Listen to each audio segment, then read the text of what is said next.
Hi guys, my name is Gomer and we are starting a new channel called Children's Classic Storytime.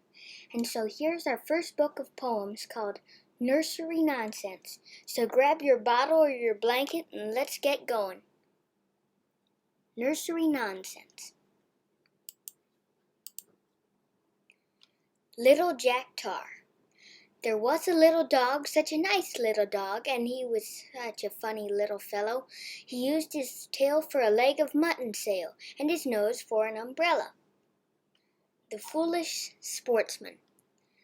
A silly man went to the top of a hill one moonlight night in June, and he loaded his gun with bolts of lead to shoot them at the moon. But when he had got to the top of the hill, to his surprise he found that the moon seemed just as far away as it did from the ground. And so angry was that poor silly man that he went clean out of his wits, and he stuck up his hat and shot at that till he blew it all to bits. And his treatment since by all his friends has been most shockingly cruel, for they keep the old soul in his own coal hole and feed him on water gruel. A most impertinent bird.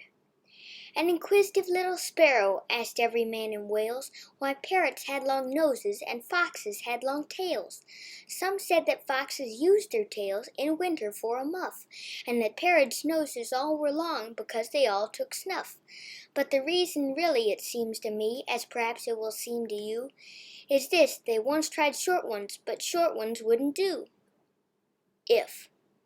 How odd it would be if all the crows were to run up all the trees, and the cats were to eat up all the mice, and the mice eat all the cheese. Lost and Won.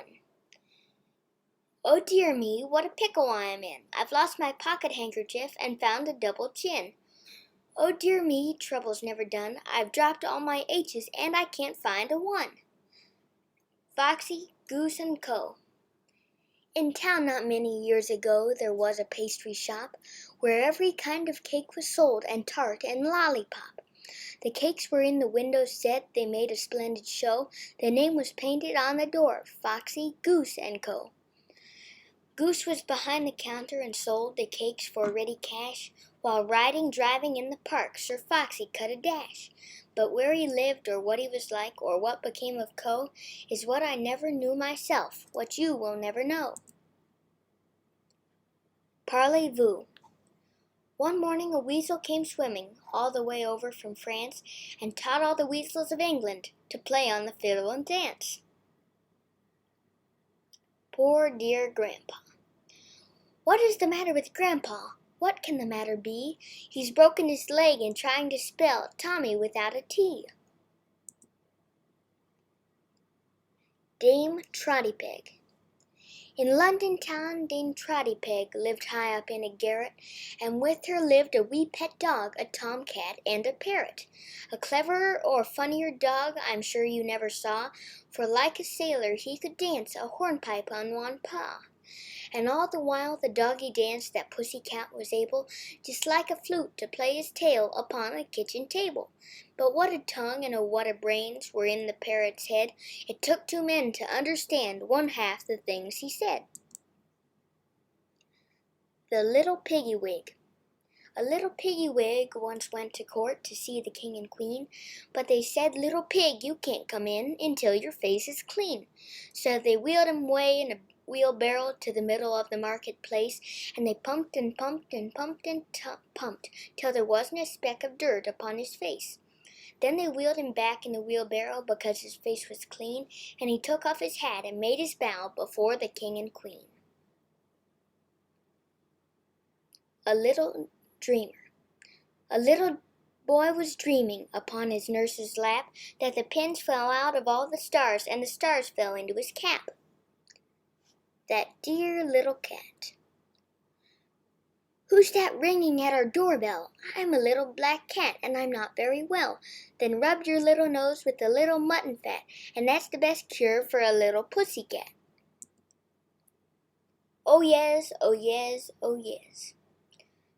Go, crier, go, with the trumpet blow this message throughout the land, and speak it loud that all the crowd of dogs may understand. The new Lord Mayor he does declare in 3 weeks without fail that you shall swing unless you bring that dog with the curliest tail. And be he white or black or brown, and be he fat or skinny, just bring that dog to London town and take your golden guinea. And when he's found, that lucky hound, here, there, or anywhere, with me shall he go to the Lord Mayor's show and dine with the Lord New Mayor. Mr. Every Nowways. Pray, which is the way to London town? I must be there tonight. Oh, walk 100 miles, and turn to left and right. Then straight as a line, and then zigzag, then up a hill and down. Walk quick, and in 6 months you'll be not far from London town. The end. We hope you have enjoyed this video, and we'll be sure to make one soon if we can. See you next time. Bye.